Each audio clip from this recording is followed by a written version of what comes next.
Hallelujah.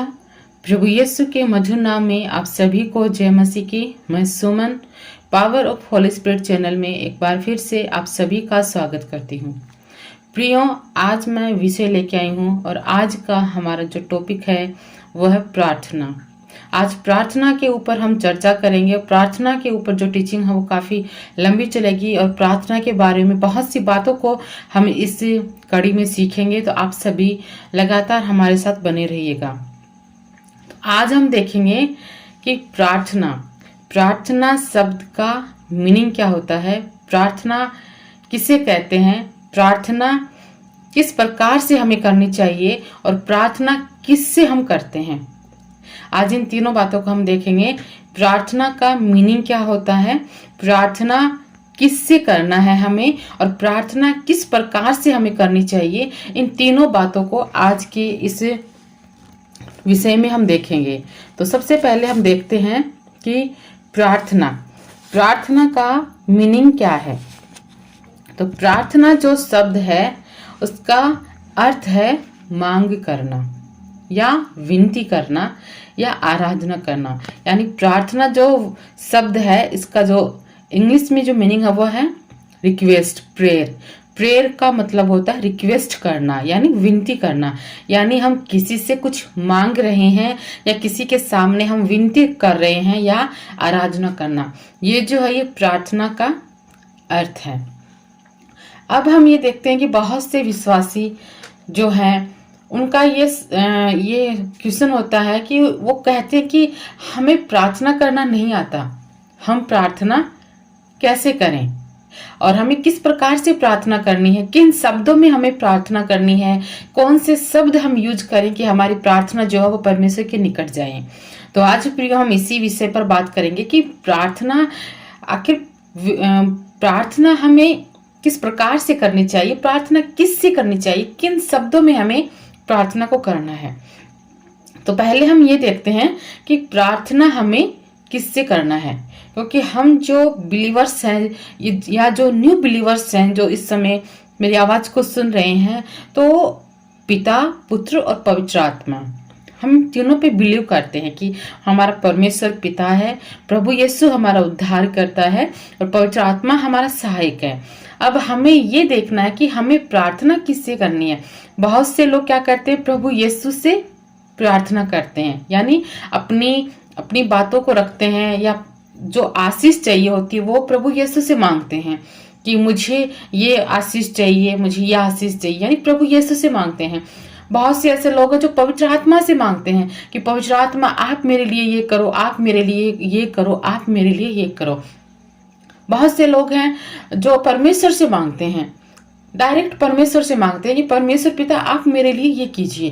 लेकिन हम देखेंगे आज की पवित्र बाइबल हमें इस बारे में क्या कहती है, हम किस प्रकार से हमें परमेश्वर से मांगना है, हम अपनी विनती को किसके सम्मुख हमें रखना है, किससे हमें मांग करनी है।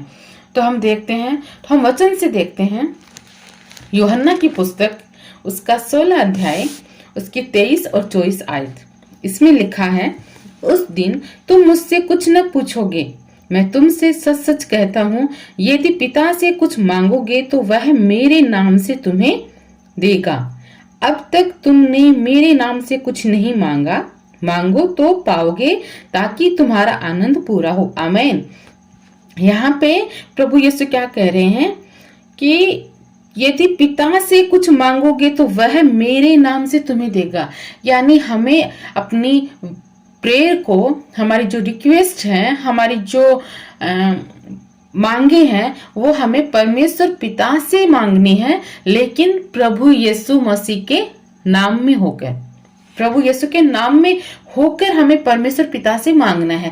हम डायरेक्ट प्रभु यीशु से नहीं मांग सकते, हम डायरेक्ट परमेश्वर से नहीं मांग सकते, हम डायरेक्ट होली स्पिरिट से नहीं मांग सकते।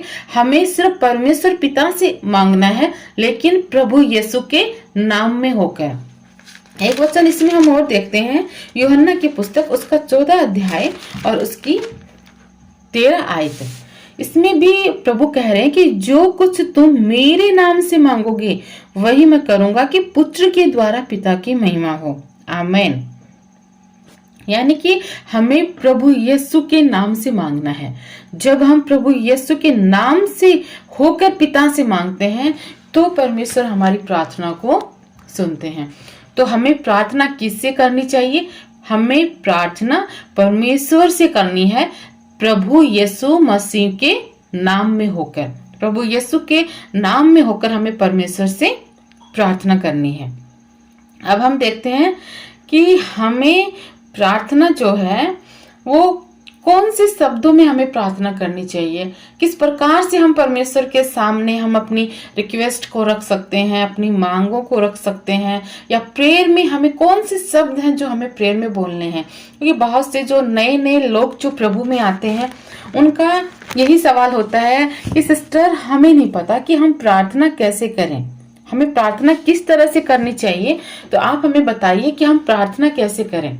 तो मैं उनको यही बताती हूँ कि बहुत से लोग जो अपनी लाइफ में बहुत सी समस्याओं में घिरे हुए होते हैं, तरह तरह की प्रॉब्लम्स उनकी लाइफ में होती हैं, तो वो मुझे बारीकी से अपनी प्रॉब्लम बताते हैं कि हमारी लाइफ में ये प्रॉब्लम्स हैं और हमारे जीवन में ऐसा ऐसा हुआ, हम इतने सताए गए हैं, हमारे जीवन में इतने संकट आए, इतने क्लेश आए हैं, किसी ने हमारा साथ नहीं दिया। मतलब कि जब जो लोग हैं वो अपने दुखों को बयां करते हैं मेरे सामने, तो मैं उनको यही कहती हूँ कि जिस विश्वास के साथ आप लोगों ने मेरे सामने जिन शब्दों में अपने दुखों को, अपनी समस्याओं को बयां किया है, इसी प्रकार से आपको इन्हीं शब्दों में अपनी बातों को परमेश्वर के सामने कहना है। उसी को कहते हैं प्रार्थना। इसके लिए प्रार्थना कैसे करनी है, इसके लिए हमें कोई विशेष शब्दों का हमें यूज करना नहीं होता कि कुछ बड़े शब्दों को हम परमेश्वर के सम्मुख बोलेंगे, या कुछ ऐसी वर्ड्स, गिने चुने वर्ड्स अगर परमेश्वर के सामने बोलेंगे तब परमेश्वर हमारी प्रार्थना को सुनेगा। हमें क्या करना है कि हमारे अंदर, हमारे मन में, हमारी गहराई में जो बातें हैं, जो हम परमेश्वर के सामने कहना चाहते हैं, हम दूसरों के सामने अपने दुखों को बयां करते हैं, हम दूसरों के सामने कहते हैं कि हमारे जीवन में ये समस्याएं हैं, लेकिन कभी परमेश्वर को हम नहीं बताते हैं। अपने शब्दों में जो भी चीज आपकी जरूरतें हैं, जहां पे भी आपकी समस्याएं हैं, अपने शब्दों में परमेश्वर के सामने उनको कहना, परमेश्वर से मांगना, अपने शब्दों में अपनी बातों को रखना, उसी को हम कहते हैं, उसी रीति से हम प्रार्थना कर सकते हैं। अपने शब्दों में हमें कोई वर्ड्स को हमें कहीं रटने की आवश्यकता नहीं है कि कुछ रटे रटाए वर्ड्स लेकर हम परमेश्वर के सम्मुख जाएं, बल्कि हम अपने हृदय की बातों को परमेश्वर के सम्मुख रखें। इसके लिए वचन में भी लिखा हुआ है, हम एक वचन भी देखते हैं, भजन संहिता की पुस्तक, उसका 62 अध्याय और उसकी 8 आयत। इसमें वचन में लिखा है, हे लोगों, हर समय उस पर भरोसा रखो, उससे अपने अपने मन की बातें खोलकर कहो, परमेश्वर हमारा शरण स्थान है। आमीन। यहाँ पे भजन संहिता में लिखा हुआ है कि अपने अपने मन की बातें खोलकर कहो, यानी हमारे मन की बातें, हमारे हृदय की बातें हम परमेश्वर को खोलकर कहें। जो भी हम चाहते हैं, जो भी हम चाहते हैं परमेश्वर पिता को कहना चाहते हैं, जो भी हम मांगना चाहते हैं, जो भी हम विनती करना चाहते हैं, अपने अपने मन की बातों को, अपने हृदय की बातों को परमेश्वर के सम्मुख खोल कर रखें। वही है प्रार्थना। इसके लिए हमें कोई विशेष शब्दों की आवश्यकता नहीं कि हम कुछ विशेष शब्दों को लेकर परमेश्वर से प्रार्थना करें। अब हम देखते हैं कि प्रार्थना हमें किस प्रकार करनी चाहिए। प्रार्थना हमें किस प्रकार करनी चाहिए, हम वचन से देखते हैं। मत्ती की पुस्तक, उसका 6 अध्याय और उसकी 6 आयत। इसमें लिखा है, परंतु जब तू प्रार्थना करे तो अपनी कोठरी में जा और द्वार बंद करके अपने पिता से जो गुप्त में है प्रार्थना कर, तब तेरा पिता जो गुप्त में देखता है तुझे प्रतिफल देगा। आमीन।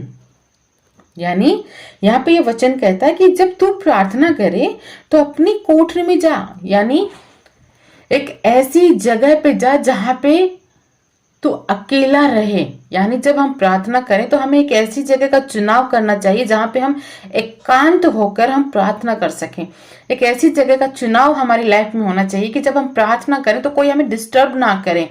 यानी कोठरी का मतलब एक ऐसी जगह है जहां पे कोई आ जा नहीं सकता, कोई एक दूसरे को देख नहीं सकता।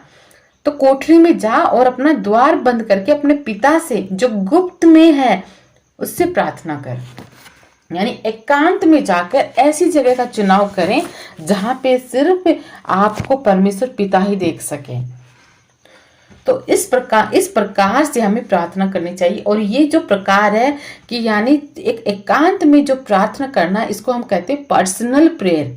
ये एक विश्वासी की पर्सनल प्रेयर है कि जब एक विश्वासी अपनी पर्सनल प्रेयर करता है तो उसको कोठरी में जाना है और कोठरी में जाकर वो प्रार्थना करें। और एक होती है सार्वजनिक प्रेयर, यानी जो जब संडे को जब विश्वासी जो संगति में इकट्ठा होते हैं और सभी मसीही भाई बहन इकट्ठा होकर जो प्रार्थना करते हैं वो होती है सार्वजनिक प्रेयर। लेकिन यहाँ पे जिस प्रेयर के बारे में बताया गया ये है अपनी पर्सनल प्रेयर, अपनी व्यक्तिगत प्रेयर के बारे में यहाँ पे लिखा गया कि जब हम अपने पर्सनल प्रेयर करें तब हमें कोठरी में जाएं, द्वार को बंद करें और अपने परमेश्वर पिता के सामने अपनी बातों को खोल कर रखें। जो भी हमें परमेश्वर से मांग करनी है, जो भी विनती करनी है, हमें उन सभी को परमेश्वर के सम्मुख रखना है। तो आज हमने इन 3 बातों को देखा कि प्रार्थना शब्द का मीनिंग क्या है, प्रार्थना हमें किससे करनी है और प्रार्थना किस प्रकार करनी चाहिए। अब हम अगले वीडियो में हम देखेंगे कि प्रार्थना के कितने प्रकार होते हैं। क्योंकि बहुत से हम ऐसा सोचते हैं कि हम कहते हैं कि हाँ हम प्रार्थना करेंगे और हम भी बोल देते हैं विश्वासियों की भाई आप भी प्रार्थना करो, लेकिन कौन सी प्रार्थना कब करनी होती है हम इन बातों के बारे में नहीं जान पाते हैं। क्योंकि प्रार्थना सिर्फ प्रार्थना नहीं है, प्रार्थना के भी कई प्रकार हैं, कई प्रकार की प्रार्थनाएं हैं बाइबल में। तो उनको हम अगले वीडियो में देखेंगे कि प्रार्थना के जो कई प्रकार हैं उनको बारी बारी से हम देखेंगे। तो प्रार्थना कई प्रकार की हैं और वो हम अगले वीडियो में देखेंगे। तब तक परमेश्वर आप सभी को बहुतायत से ब्लेस करे। प्रभु आप सभी के साथ रहे। God bless you all.